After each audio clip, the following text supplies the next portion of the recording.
From the Albany Public Library in Albany, New York, I'm Ryan Slowey. This is the Albany Made Podcast.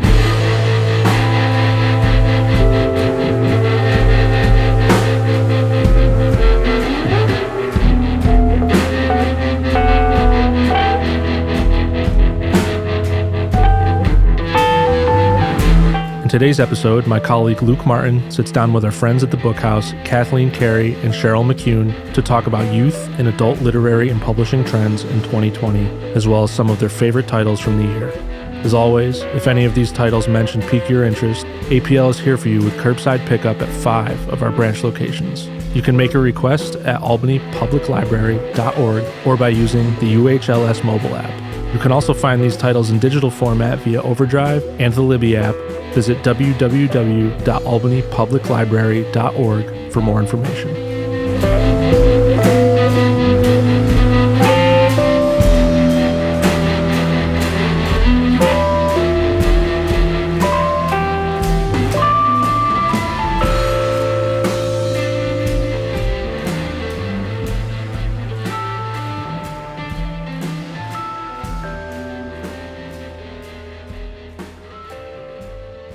Kathleen, thanks for joining us. My pleasure. Happy to always talk about books. We wanted to have you on to talk about the year in books, 2020, and what it looked like for book publishing, especially in your case, in the youth space. Was there anything that you noticed this year from the publishing side or for the customer side that seemed interesting? One of the biggest trends for the children's books this year really was shaped by the pandemic and by the murder of George Floyd.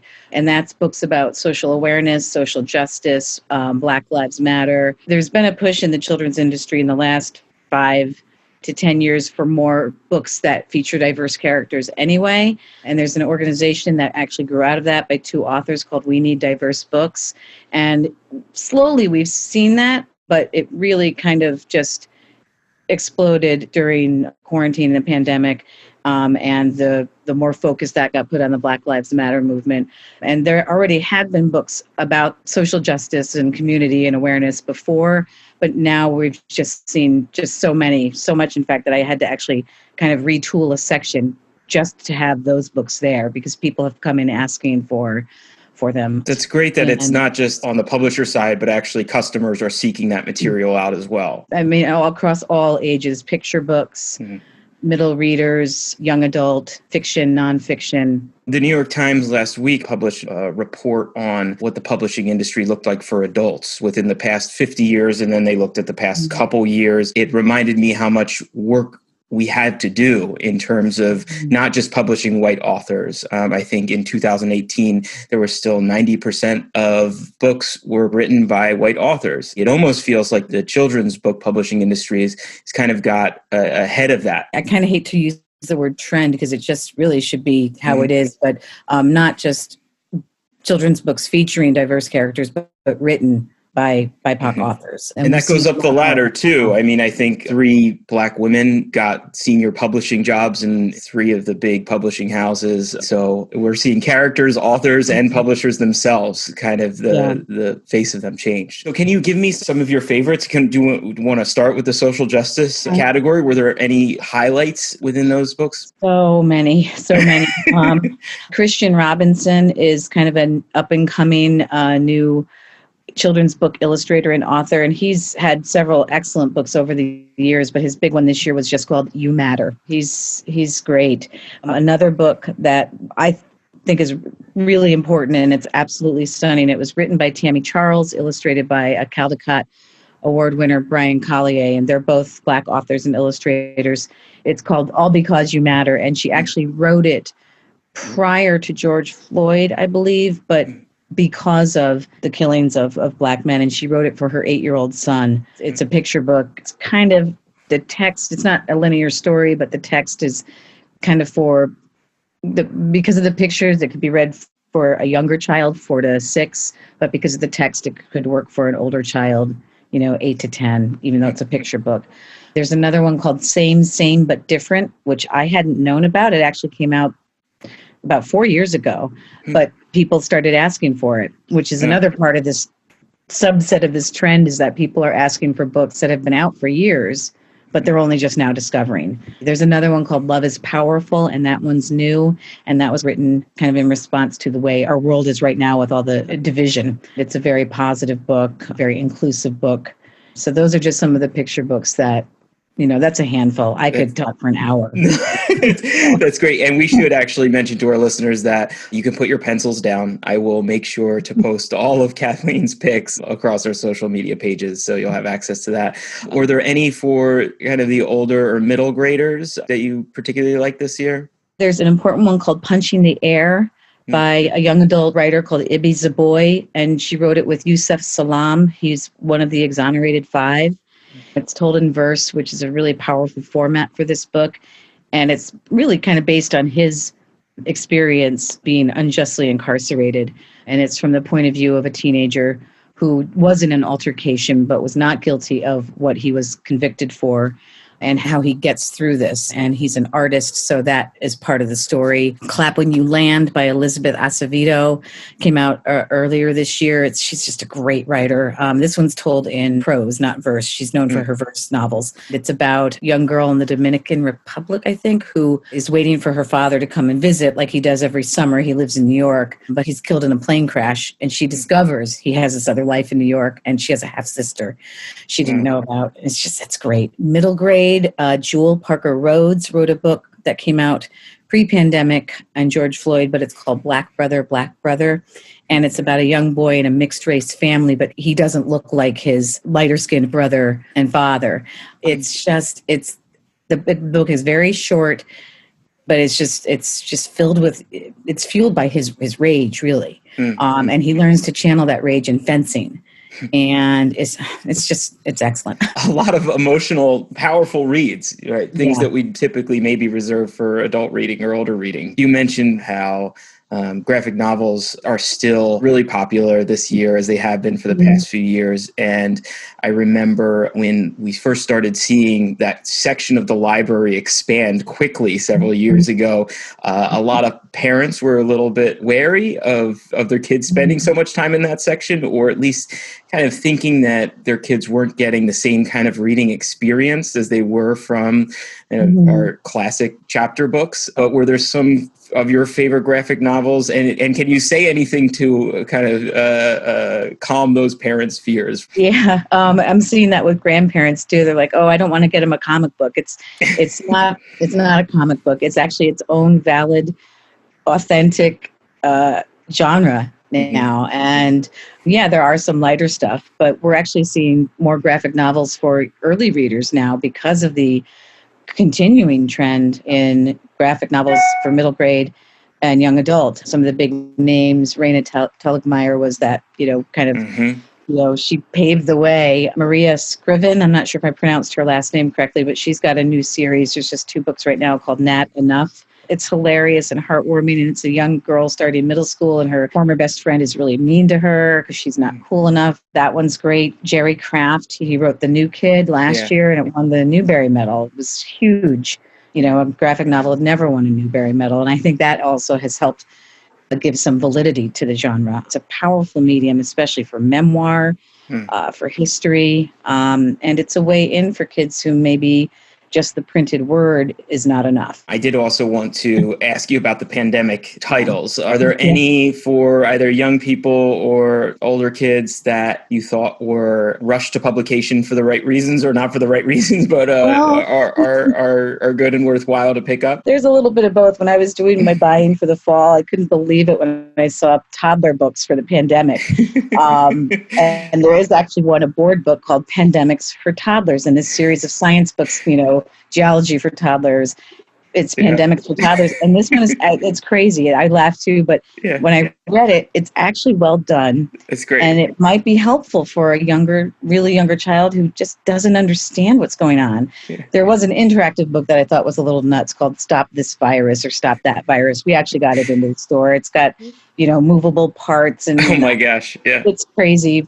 But there was a really good biography on Jonas Salk about the polio vaccine. It's a picture book by a local author, Linda Marshall, that could be good for ages, 4 to 8 who don't understand maybe about what a vaccine is. There was one it's an older title called Germs, Fact or Fiction, Friend or Foe. And a couple of schools ordered, so I got that back into the store, even though it's about 5 years old, because it's relevant again. I can think of even some adults who could probably use the Pandemic for Toddlers book. Yeah, right. I did want to ask you to participate in a little game. It won't be too much pressure, I promise. The library's mascot is Bleecker the Owl, and so we're going to play a Secret Santa-style game called Secret Bleecker. I'm going to describe a little person and ask you to recommend one book for them. I have two little people who I'll be describing who you'll be gifting. The first is Ellison, and Ellison is a 1-year-old.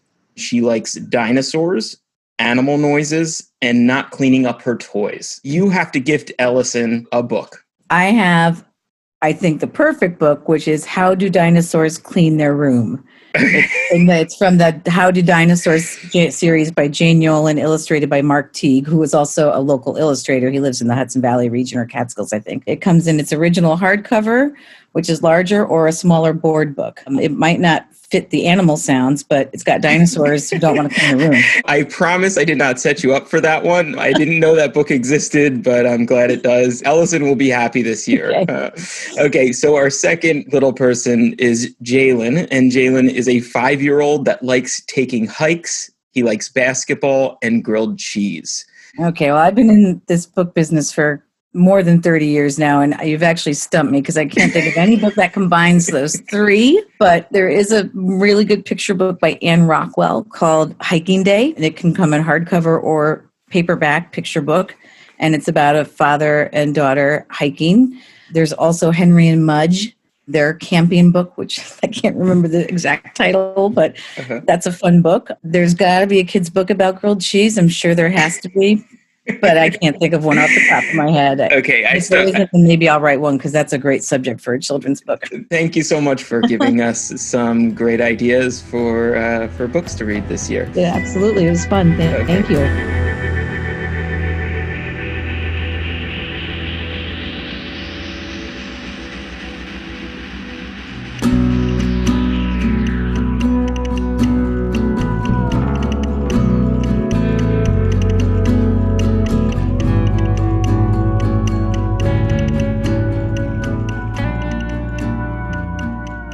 Cheryl, thanks for coming on. I really appreciate your time. I know the Bookhouse is a busy place this time of year. Indeed. I wanted to have you on to kind of get a different perspective, a non-library perspective maybe, on the best of 2020. We're doing a little year in review. And so I wanted to ask you about if you noticed any bigger trends in either book publishing or customer interest this year?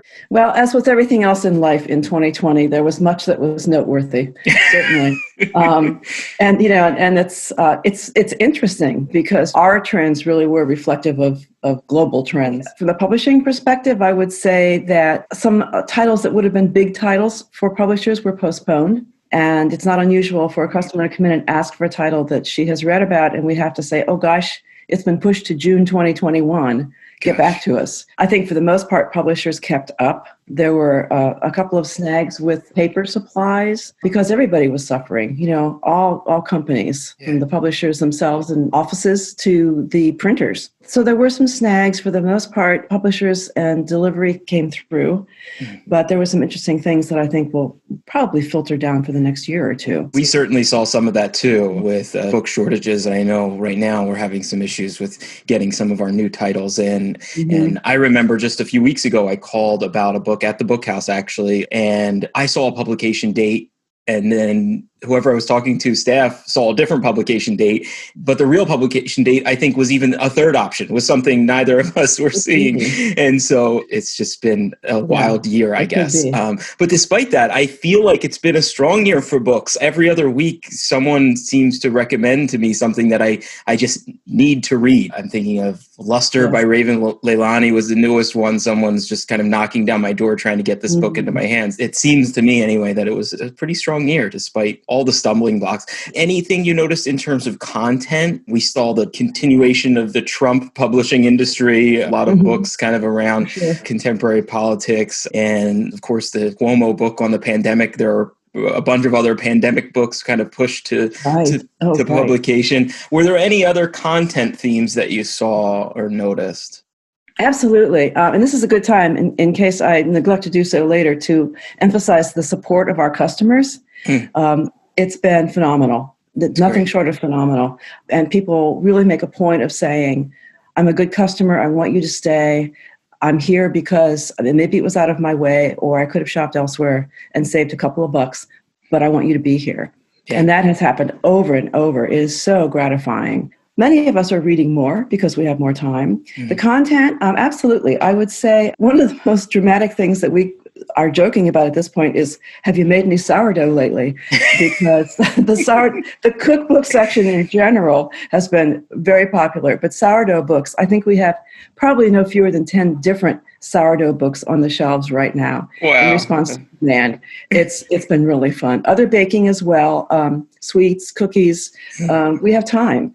So there have been a lot of cookbooks. The new Ina Garten, I'm going to refer to my notes because I do need to.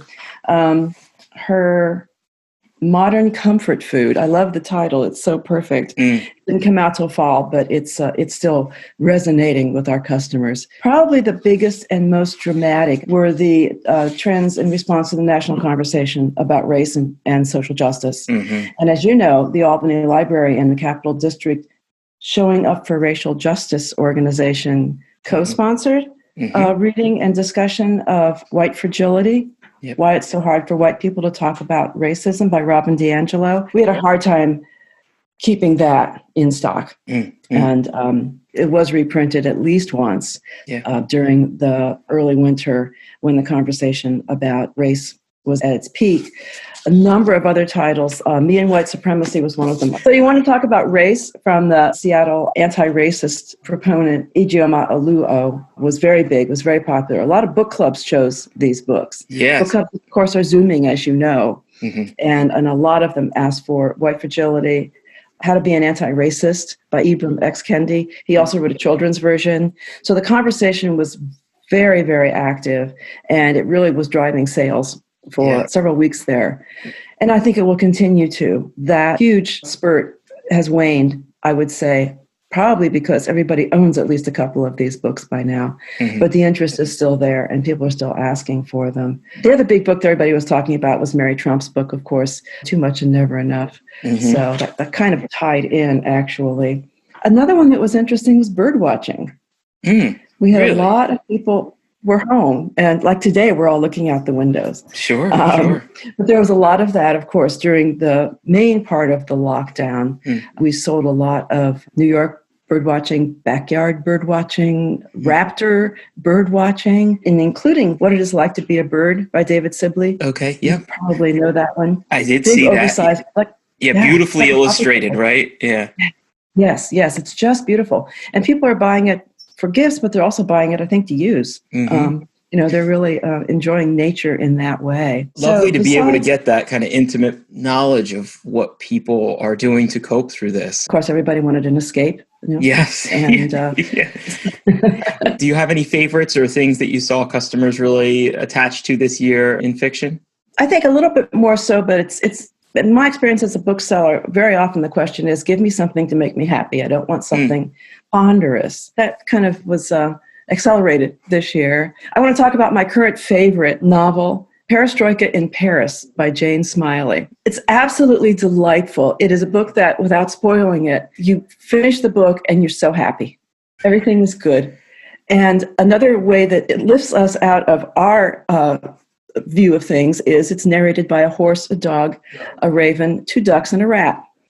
And their adventures in Paris. And Jane Smiley, of course, having written 30 novels and she's a Pulitzer Prize winner, can pull this off with great warmth and humor. Perestroika in Paris is my go-to book now for give me something happy.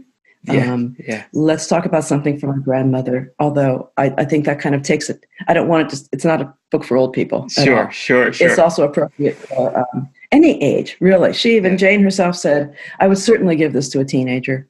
It's perfectly fine. When the nonfiction or the real life is so real and so harsh, it's nice to be able to keep our fiction light and keep our fiction breezily moving along. On the other hand, though, there's been a lot of fiction. A number of bestsellers nationally, as well as with us, have been on serious themes, like The Vanishing Half by Britt Bennett. It's wonderful. And it is about two Black sisters, one of whom passes in the Jim Crow South, and their reunion many years later. It certainly deals with social issues as well as personal family issues. And Britt Bennett, of course, wrote The Mothers, which was very well received a couple of years ago. Another thing that people are liking are their favorite authors who are giving them something new. And one of those is Sue Monk Kidd, who wrote The Secret Life of Bees. And her new book is about the wife of Jesus, had he had one. And her name is Anna. And she did a great deal of biblical research. She can't be faulted at all for what she drew on in order to create this fiction. Dear sweet Louise Penny from Montreal has written her 16th Inspector Gamache novel. All the Devils Are Here. And there were literally people lined up the day it published. Wow. Maybe only 3 or 4 people, but definitely people were very eager. Isn't that fantastic? It is. And so that is still very, very popular. Marilyn Robinson wrote a new novel based upon one of her characters from Gilead. Gilead was a trilogy. Jack, the new one, is based on it. So whether or not she considers it part of the series, I'm not sure. It's not really a series, but it harkens back to those characters. And that's kind of tackling different areas in American history. Is that right? Yes, It's like mid-century, is it? Yes, mid-century St. Louis. Okay. Yeah. And it's a biracial marriage. And Deacon King Kong by James McBride. Very fun, very boisterous, quirky characters in Brooklyn. Urban, sociological, again, though, late 1960s. Interesting to see a lot of these authors mining our not so distant history and kind of making sense of where we are now, maybe a little bit, and using those as ways to tell a story about us. We're going to play a Secret Santa style game. We're going to call it Secret Bleecker. I'm going to describe 2 people for you, and based on those descriptions, you're going to have to figure out the perfect book to give to them. Our first giftee is a 30-year-old sales rep named Jacob, and he loves cooking, visiting national parks, and cute animals. So, do you have the perfect book for him? Can I give you a couple? Sure. We like options here. We kind of covered cookbooks before. Yeah. But one that I didn't mention was Salt, Fat, Acid, Heat, which is going into its 3rd year, I think. Samin Nosrat has had a series based upon this. It's a fun approach to cooking by using salt, fat, acid, heat, and she breaks it down kind of scientifically as well as creatively on how those things affect her recipe. She's very creative. And it's a fun book just to read. But also because Jacob likes animals and the out of doors, there's a new book, Olive, Mabel, and Me. Olive and Mabel are canines, and the Me is Andrew Cotter. He's a broadcaster in Scotland, and he had a very successful either a YouTube or a television series based upon his adventures with his 2 dogs out of doors in Scotland. I think they were all in Scotland. So they're internet sensations now, Olive and Mabel. I think it's a black lab and a yellow lab.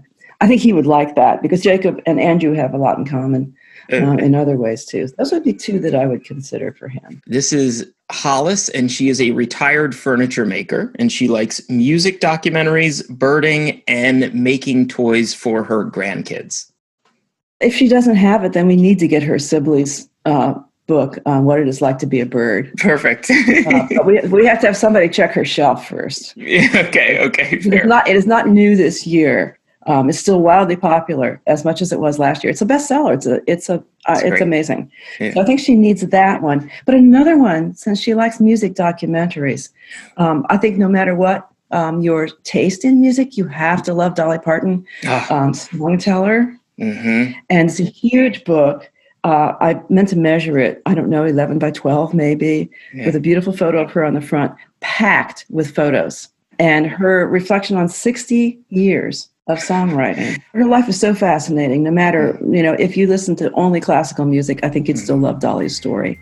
Cheryl, we really appreciate your time and good luck through the rest of the season. Thanks to you and our community. Take good care. Bye now. Bye-bye. The Albany Made podcast is a production of Albany Public Library in Albany, New York. Produced by Ryan Slowey. You can find more episodes on iTunes, SoundCloud, Apple Podcasts, and other podcast apps. You can also listen on our YouTube page at Albany NY Library or on our website, albanypubliclibrary.org. Thank you for listening.